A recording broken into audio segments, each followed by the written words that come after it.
Welcome to the KUBE. I'm Dr. Laura Murillo, President and CEO of the Houston Hispanic Chamber of Commerce. So happy to have you here as we celebrate our Houston legends. Today, we are celebrating Stan Marek. He's been an extraordinary advocate in our community, very engaged with the Houston Hispanic Chamber of Commerce. Even with our foundation and our emerging leaders, he's been one that's been with us since day one, making sure that Houston has a bench of leaders. So let's welcome Stan Marek. Thank you, Laura. Good to be here. Thanks for being here, Stan. I always enjoy your company, and I'm such a fan of yours.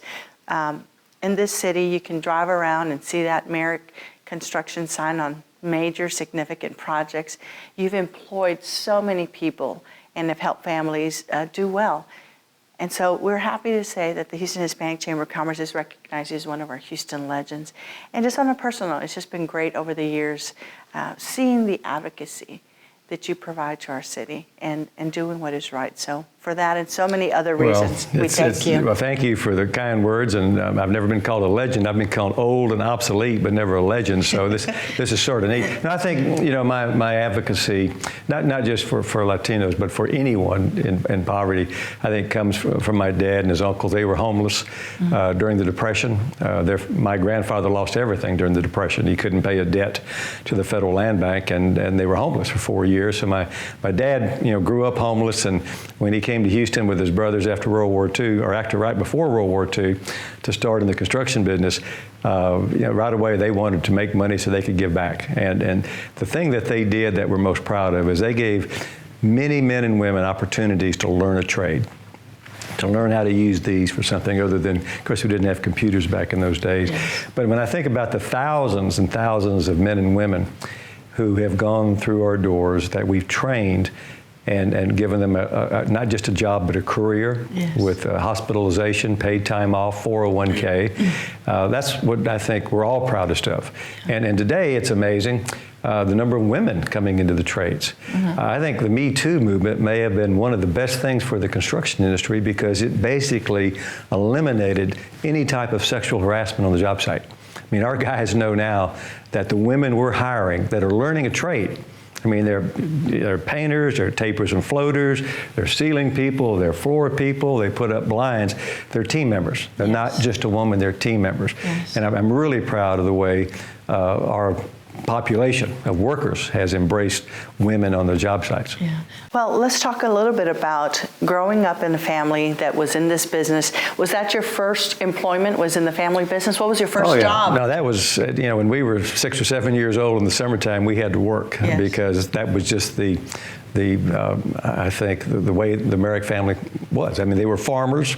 And when we came to Houston and when I was 6 or 7, I would push a broom, and in the drywall business, you always have nails and screws laying around, so you don't want to have flats. So I would do that. When I got bigger, then it was, putting the insulation in the warehouse. And then, as time went on, every summer, the bigger me and my cousins grew, we had other jobs. And eventually, we got to work taping and floating. You put the mud on the walls, you take the mud off, and you have a complete surface. I'll never forget my worst summer when I was about 13 or 14. I spent the entire summer in an apartment project over on Collingsworth off 59 doing nothing but spotting nails. And spotting nails is when the nailer puts the nails in, you go mud on it, mud off. And you have to do that 3 times to get a smooth surface. And that was one of the worst jobs I ever had. But as time went on I think I finally broke away from the drywall business when I was a junior in college selling cookware door to door. Okay. I actually had a job to do that. I don't know, it was some friends of mine told me. Were you good at it? I was very good at it. I could sell. Yeah. I could sell. But it was, it was something that I'm glad I did. It got me away from construction for a couple summers. And then when I graduated from college, I went into the Marine Corps and lucky enough to get at the end of the conflict so that I didn't have to go to Vietnam. Not that I would have gone. But at that point, the war was pretty unpopular.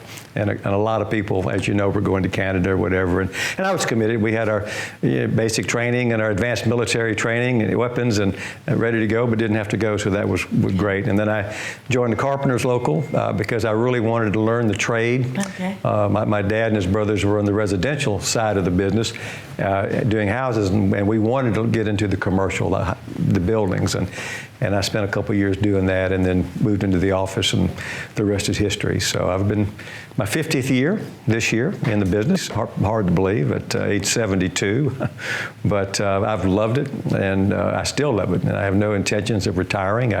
I'm more of a cheerleader now for our guys, and we do a lot of recruiting from our high schools and from the military and from the prisons. I mean, we believe in giving a person a second chance, and we've had some tremendous success of young men or women who have made a mistake and have cleaned up their act. And we've got one guy that's 8 years in prison, and now he's one of our top project managers. Yeah. So I mean, good things happen. Well, and with that, we'll be right back with more.